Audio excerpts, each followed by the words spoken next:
Hello everybody, welcome to Tpull's Corner. This is Travis, and we made a number of decks today. We made about 5 different decks, and I had an accident with the little Big Pony deck, so we're going to, let me show you the deck real quick, and then what we're going to do is go into Sparky, because the arena, this VIP arena, took a horrible turn after dinner, and it will only match me up against one person who is specifically geared toward defeating my deck, and they won't let me play anybody else. But here's, when I went through the cards, this is one that caught my eye. Build the Pony, Legendary Horse. When it enters the battlefield, create 2 food tokens. You can sacrifice food until end of turn. Target creature you control assigns combat damage equal to its toughness rather than its power. So the 1/4 pony can turn into a 4/4. And Magic Wizard has done this kind of card with this ability before. They do it every 2 or 3 expansion sets. And usually there's only one card that's like it on, you know, any side for 2 or 3 expansions. But they got rid of the Great September rotation recently, so there are actually 2 cards in Modern Standard that have something similar to this ability. But I always liked this ability, so I always make decks focused on it whenever I have a chance. And they gave us a nice card here, Fangorn Tree Shepherd, Legendary Tree Folk, 4/10. So we could sacrifice a food with Build a Pony and choose Fangorn as the creature, and it turns into a 10/10. All tree folk have vigilance. Whenever one or more tree folk you control attack, add twice that much green mana. You don't lose the unspent mana as steps and phases end. So kind of cool. That's kind of the crux of the deck. And the rest of the stuff is based around food tokens a lot. So like here, Butterbur, Bree, Innkeeper. At the beginning of your end step, if you don't control the food, you create food. Because it's Lord of the Rings and they ain't running out of food. If you read the books, they had a lot of meals. The hobbits like to eat, right? Here's Samwise Gamgee. Whenever another non-token creature enters the battlefield under your control, create a food token. You can sacrifice 3 foods, return target historic card from your graveyard to your hand. So that's artifacts, legendaries, and enchantment sagas. I don't have any artifacts in this particular deck, but that'll give you some ideas. Here's an enchantment saga, long list of the Ents. It's got 6 chapters, they're all the same thing. You list a creature that hasn't already been listed, and when you summon that creature, it gets a +1/+1 on top of it. So I imagine they play tested this a while to figure out exactly how many chapters would be good enough value for you. Hobbit Sting deals X damage to target creature, where X is the number of creatures you control plus the number of foods. So if we have a lot of food lying around, this number can get kind of high. Revive the Shire will return a target permanent card from a graveyard to our hand. Create a food token. Woe's Pathfinder, add 1 mana of any color, plus later, if we have 7 mana, we can tap it. Another target creature gets +3/+3 and gains trample. That's good when we have our combo out, because then Fangorn turns from a 4/10 into a 10/10, and then when we tap the Pathfinder, turns into a 13/13 with trample that can end any creature stalemate. We've got a little bit of a board wipe, the Battle of Bywater. Destroy all creatures with power 3 or greater. So if we're about to get overwhelmed by the enemy, we got a little something. We get food tokens for each creature we have left. A little bit of Ramp Entish Restoration. Sacrifice a land. Go get 2 basic lands. If we control a creature with power 4 or greater, we get 3 lands instead. And because I kept getting my nose rubbed in the dirt by people using a bunch of mythic rare cards that weren't Lord of the Rings, I did include a couple of ramp cards. So I've got 1 copy of Gwenna to add 2 mana to cast these big spells, and I've got 1 Invasion of Zendikar to go get 2 basic land cards. So those are the only 2 ramp cards that aren't part of the Lord of the Rings set. We've got Peregrine Took. If 1 or more tokens would be created under your control, those tokens plus an additional food token are created instead. I think this extra thing, sacrifice 3 foods to draw a card, is kind of expensive. I assume they playtested that till they were satisfied it was properly costed. But you could play this with a different kind of deck. Like if you had a treasure deck, if you had this out, you would create treasures and create food along with your treasures. Maybe the first time you amassed an orc, you would get food for your army as well with this. And if your opponent took out your orc army, then the next time you amassed and got another orc, you'd get more food. Shower of Arrows destroys target artifact, enchantment, or creature with flying, and then we get to scry 1. Arwen, Mortal Queen, Legendary Elf Noble, 2/2. Enters with an indestructible counter on it. For 1 mana, you can remove the counter. Another creature gets indestructible, and you also get to put a +1/+1 counter and a lifelink counter on that creature and Arwen. So very nice card, very useful. This is because I kept running up against, again, mythic rare stuff like Shieldrids and stuff like that. It got kind of boring after a while. It got really depressing because it started off really nice early in the day. Everybody was using the new cards. And then when I came back after dinner, there were no Legend of the Ring cards anymore. People were just playing Alchemy cards and mythic rares from other sets. And if they had a card from Lord of the Rings, they were using it as discard fodder and throwing it into the graveyard. So I use this just to sort of get rid of all the big, 10/10 creatures that they kept trying to send my way to stall to get me time to get these cards out and play with them. Eleanor Gardner, Legendary Halfling Scout. When it enters the battlefield, create a food token. At the beginning of your end step, if you sacrifice the food this turn, you get to search for basic land, so another ramp card. Elven Chorus, you can look at the top card of your library anytime and cast creature spells from the top. Plus, your creatures you control have to tap and add 1 mana of any color, so another nice way to ramp. Banish from Adoris, a sorcery. You can exile a target creature. It only costs 3 instead of 5 if you target a tapped creature. Galadriel, Gift Giver, Legendary Elf Noble for 4/4. When it enters the battlefield, you get to choose one. Either create a food, a treasure token, or +1/+1 counter on another creature. The Tree Folk are over here. Generous Ent, 5/7 with Reach. If it enters the battlefield, you create a food token.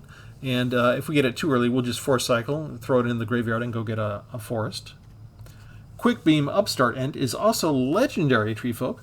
And when it enters the battlefield, up to 2 target creatures each get +2/+2 and gain trample. So yet another trample trigger to add on to Fanghorn. And 1 copy of Aragorn and Arwen Wed, 3/6 with Vigilance. When it enters the battlefield or attacks, you put a +1/+1 counter on each other target creature you control, and you gain 1 life for each other creature you control. And finally, Last March of the Ents, 8 costing mythic rare sorcery. It can't be countered. You draw cards equal to the greatest toughness among creatures you control. Hello, toughness 10. And then put any number of creature cards from your hand onto the battlefield.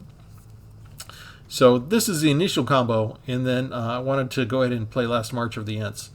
And I made a rule that I wouldn't do more than 3 or 4 cards that were non-Lords of the Rings. So I did put 1 copy of Gwenna, 1 Invasion of Zendikar, and the 3 Depopulate. I'm going to get rid of 1 Depopulate now, because I added that in later when things got worse. We'll go down to 60 cards, only 2 Depopulate, so a grand total of 4 cards that aren't Lord of the Rings. And we're going to go ahead and play Sparky, so I'm probably not going to use those cards. But I have to play Sparky because they only match me up against decks that are geared to defeat me. And Arena really went unfair over the last, like, how many hours have I been playing now? Like, the last 6 hours have been really unfair.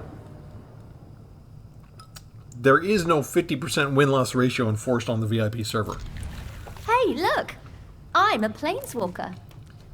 I have been losing left and right, and when I switch a deck, it puts me in another corridor of Magic, and all of the people that I'd been playing, I never see them again. And I know they're there because if I switch back, like I just switched back to Build a Pony, and I came back against the same opponent I've been facing before. If I switch back to my Wizards and Spells deck, I won't see them again. It just will not happen. Let's just go ahead and exile the creature now while we can.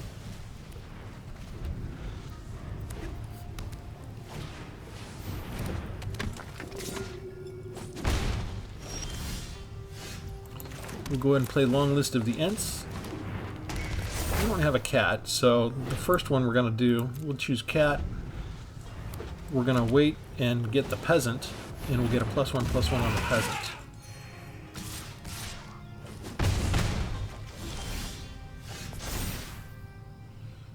Peasant, please. Alright, so the 3/3 comes down as a 4/4. Ooh, cool. I guess I'll just hold on to that for now. We get our food token.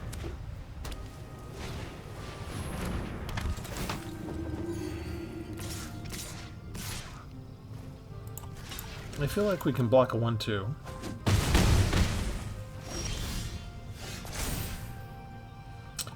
Let's see, I don't have any creature to bring down. We'll choose Soldier. Let's choose Hobbit Sting to get rid of the 3/2. And let's get rid of our food. Gain 3 life, and we'll just get a food token back from Butterbur.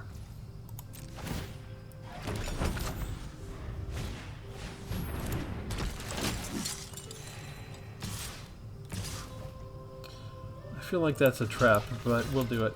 They probably have a battle tactic. Yep. So we lose Butterbur. Let's see. Gwenna is Elf Druid Scout. So let's choose Druid. The 2/3 comes down as a 3/4. And I think we need to put this down finally.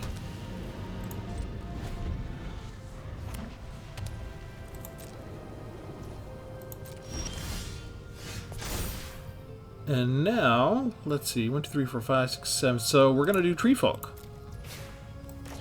We can use Gwenna. Gwenna's going to get pumped up too by awesome. 1/1.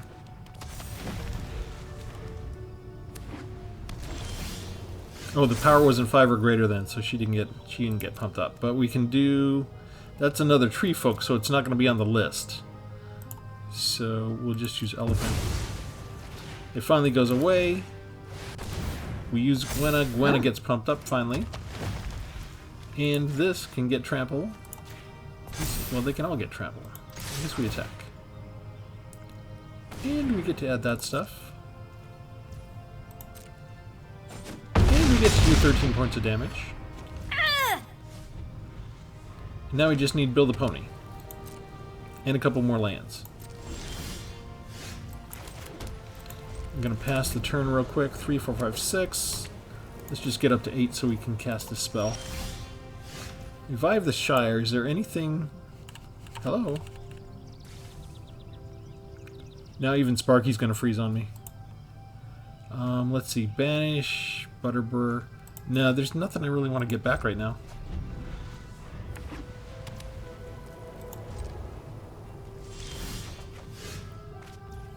There we go. Okay, 7. Almost. One more land, please. The second of the Ents, of course. They'll give us a land someday. Notice I'm not getting any of my regular ramp spells.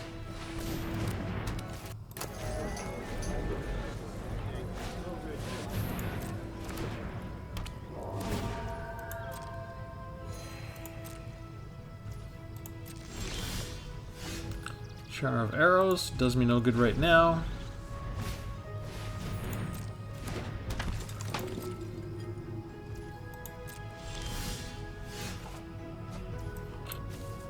I guess we'll just thin out the deck.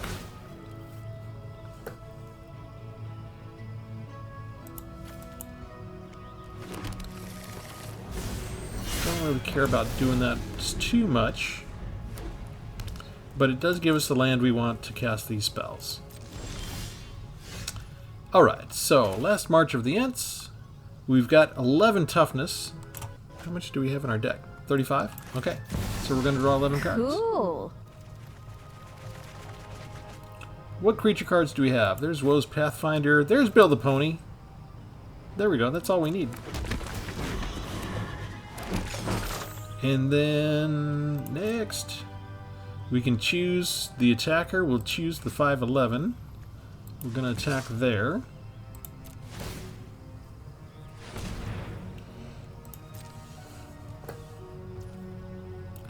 And they're not going to do anything? Okay, so we sacrifice a food. We choose the Fanghorn. Sacrifice the food. Turn it into an 11/11. And I think that's about it.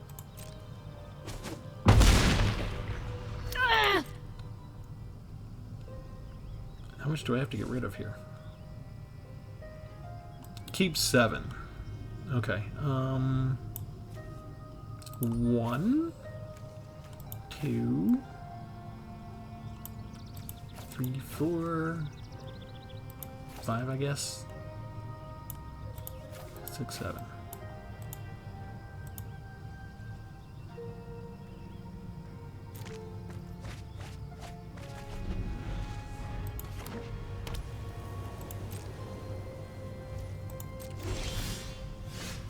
Alright, we're going to do it again. Wow.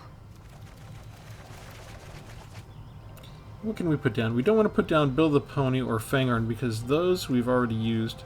We can put down Generous Ent, and we can put in Aragorn and Arwen. Oh, and we can put down Arwen by herself. We get the food token. We get to target up to 2 creatures. That one has trample now. And we just got a whole bunch of life and stuff like that. So we choose that attacker.